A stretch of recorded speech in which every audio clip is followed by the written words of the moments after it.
ನಮಸ್ಕಾರ. ವಿಕೆ ಡಿಜಿಟಲ್ ನ್ಯೂಸ್ಗೆ ಸ್ವಾಗತ.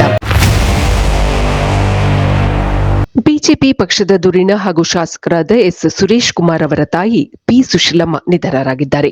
ಶತಾಯುಷಿಯಾಗಲು ಕೇವಲ 4 ವರ್ಷ ಬಾಕಿ ಇದ್ದ ಹಾಗೆ ಸುಶೀಲಮ್ಮ ಅವರು ಮಂಗಳವಾರದಂದು ನಿಧನರಾಗಿದ್ದಾರೆ. ಮಗ ಶಾಸಕರಾಗಿರುವ ಸುರೇಶ್ ಕುಮಾರ್ ಹಾಗೂ ಸೊಸೆ ಪತ್ರಕರ್ತೆ ಸಾವಿತ್ರಿ ಅವರನ್ನು ಸುಶೀಲಮ್ಮ ಅಗಲಿದ್ದಾರೆ.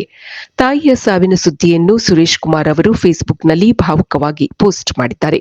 ಮೂಲತಃ ದಾವಣಗೆರೆ ಜಿಲ್ಲೆ ಹರಿಹರದವರಾದ ಸುಶೀಲಮ್ಮ ಅವರು ಬೆಂಗಳೂರಿನಲ್ಲಿ 35 ವರ್ಷಕ್ಕೂ ಹೆಚ್ಚು ಕಾಲ ಶಿಕ್ಷಕರಾಗಿದ್ದರು.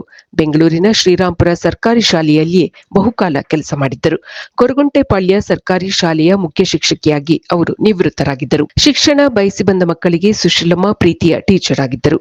ಹಲವಾರು ಮಕ್ಕಳಿಗೆ ಮನೆಯಲ್ಲಿಯೇ ಊಟ ಹಾಕಿ ಶಿಕ್ಷಣ ಮುಂದುವರಿಸಲು ಆರ್ಥಿಕ ನೆರವನ್ನು ನೀಡಿದ್ದರು ಎಂದು ವಿದ್ಯಾರ್ಥಿಗಳು ಸ್ಮರಿಸಿದ್ದಾರೆ. ಸುಶೀಲಮ್ಮ ಅವರ ಬಯಕೆಯಂತೆ ಅವರ ಕಣ್ಣುಗಳನ್ನು ಹಾಗೂ ದೇಹವನ್ನು ದಾನ ಮಾಡಲಾಗಿದೆ. ಇದು ಈವರೆಗಿನ ಸುದ್ದಿಗಳು. ಮತ್ತಷ್ಟು ಸುದ್ದಿಗಳಿಗಾಗಿ ನೋಡ್ತಾ ಇರಿ ವಿಕೆ ಡಿಜಿಟಲ್ ನ್ಯೂಸ್. ವೀಕ್ಷಕರೇ, ವಿಕೆ ಡಿಜಿಟಲ್ ನ್ಯೂಸ್ ಯೂಟ್ಯೂಬ್ ಚಾನೆಲ್ ಅನ್ನು ಲೈಕ್ ಮಾಡಿ, ಸಬ್ಸ್ಕ್ರೈಬ್ ಮಾಡಿ ಮತ್ತು ಹೆಚ್ಚಿನ ಜನರಿಗೆ ಶೇರ್ ಮಾಡಿ.